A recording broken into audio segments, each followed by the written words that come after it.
Welcome everybody, my name is EruptionFang and this is episode 6 of Genlock titled, The Only Me I Know. So right out of the gate, I feel like I already missed an episode. Miranda's berating Chase, asking who is Chase. Is Chase Chase, or is that thing Chase? I didn't know I was supposed to immediately pick up on the fact that that was Chase. I'll chalk it up to my own ignorance. I really couldn't make out a single word that he was saying last episode, and God knows I'm too lazy to turn on subtitles. But even knowing what he said, I feel that mystery was hardly there. I do have 3 completely different responses to Miranda's deduction of figuring out it was Chase. First, she says that it fought like him. Now, this show's only had 5 episodes, not including this one, but the amount of traits that I could use to describe Chase, I can do on one hand. He's very charismatic and often has a positive outlook. He does this weird salute thing all the time. He used to date Miranda, and he's a pilot. Pilots don't have a unique hand-to-hand fighting style that you can discern from. She also brings up that it sounded like him, and that I'll give to her. It does sound like him because it is him. Me personally, I'm not familiar enough with Michael B. Jordan's voice, so I wouldn't expect me to be able to recognize it. But these two were dating for what I would presume was a significant amount of time, so that's all well and good. And finally, she says how this thing showed up out of nowhere, just like Chase. And that point could simply be seen as coincidence. Miranda doesn't know everything that's going on in the world. New things have the ability to just show up without being related.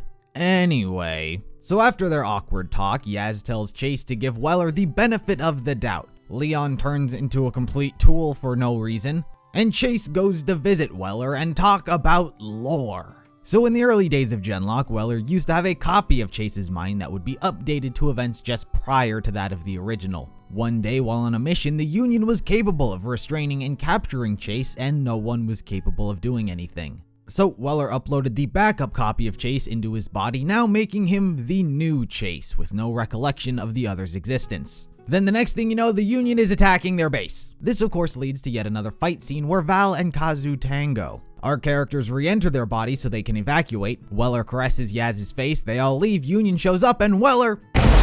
I'll come back to that. So everyone sneaks off location, gets onto a ship, and flies away. Meanwhile, the mothership, or whatever this thing is called, is shot down incredibly close to the base, where it unleashes a whole cloud of nanobots, likely killing a lot of the people here. The problem I'm facing here is that I don't really care about the majority of these people. I only know about 5 of them by name, and the only one I slightly care about is Miranda, which I don't even think it's a possibility that she's dead. Though to be fair, the nanocloud did not actually kill anyone on screen. People were consumed within the cloud, but there's no saying if they were set to kill. So everyone's lives currently have a pin in it. Speaking of characters dying, let's get back to Weller. He definitely blew up. They hit him on the head and physically made contact with him, so he was actually there. So he couldn't have been a hologram or something. I do actually believe he blew himself up, but considering it was such a quick moment, I highly doubt he's actually dead. Like typically in a moment like this, it'd be super dramatic. Things would be in slow motion. Sad music would be happening. You know, like everything that happened when Chase died. That's how you really try to go above and beyond to sell that a character is dying. But instead it was just like... Now on one hand, I think, that saves Rooster Teeth a lot of money.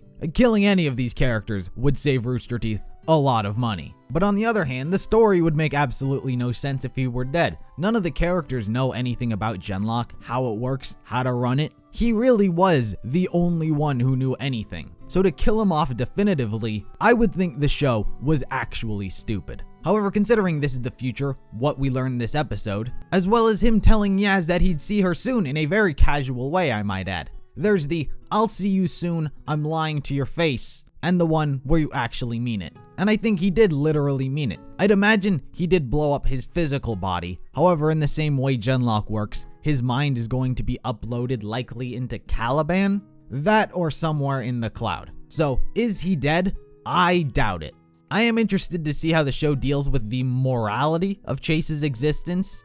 If you ask me, the conclusion I ultimately come down to is that Chase is dead. You cannot argue the fact that the Chase that we've been following is not the original Chase. It just straight up tells you that he's a copy. So Nemesis is not actually the Nemesis. Chase may not like it, but it's true. It is interesting how he was corrupted. I'm not sure if that's the right term, but this was his mind. His brain was uploaded, he was taken, and now he's like this. I don't see a man whose mind was broken. I see a computer program that caught a virus. So it's interesting to me that when in Genlock, they're susceptible to such things. At first, I thought the corruption was the result of being inside Genlock for far past its uplink time, but that doesn't explain why he's joined the Union. Which, 2 episodes left, still nothing. Apparently they worked super hard to get a hold of the one Holon, but apparently that wasn't enough. Why do they want another one? Don't know. Why are they going to such great lengths to do so? Unexplained. What is their motive? Who knows?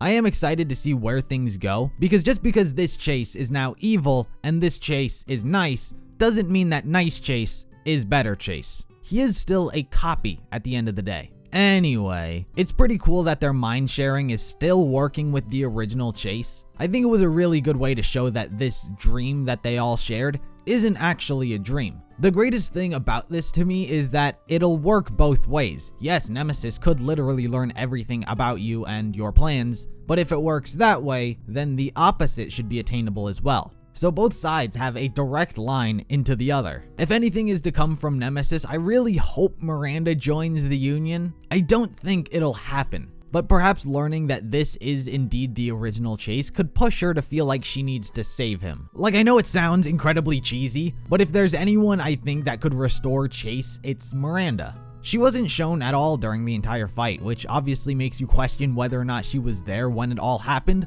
or if she escaped.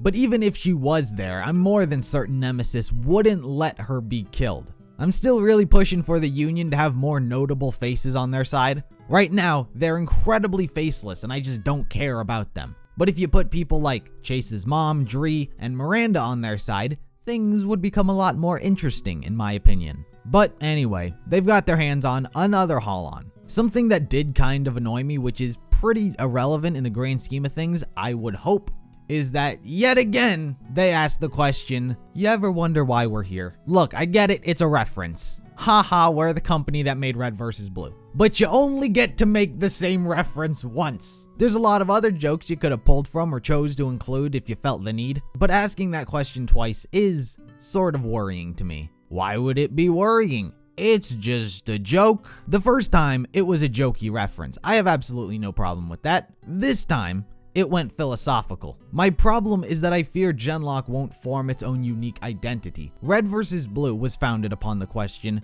you ever wonder why we're here? Ruby is founded upon the saying, keep moving forward. Genlock has used both of those within the first season, both of which were in a serious manner. It needs to form its own identity. So it may seem small that I'm slightly annoyed that they used the question again, but it's the bigger picture which frightens me. Once again, the fighting was really entertaining. Val and Kazu's dance was neat. I will, on the topic of that, say I don't fully understand the whole mind sharing thing yet. Like I got it the last few episodes when they used each other to see. But here, Val assists Kazu, I don't know how.